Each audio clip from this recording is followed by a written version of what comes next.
नमस्कार, मी उपेंद्र लिमे.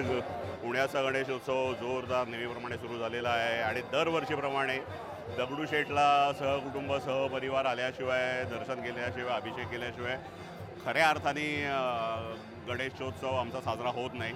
आणि यावर्षी पण बाप्पाच्या आशीर्वादाने इथे येण्याची संधी मिळाली, आशीर्वाद मिळाला आणि एक अभिषेक करण्याची संधी मिळाली.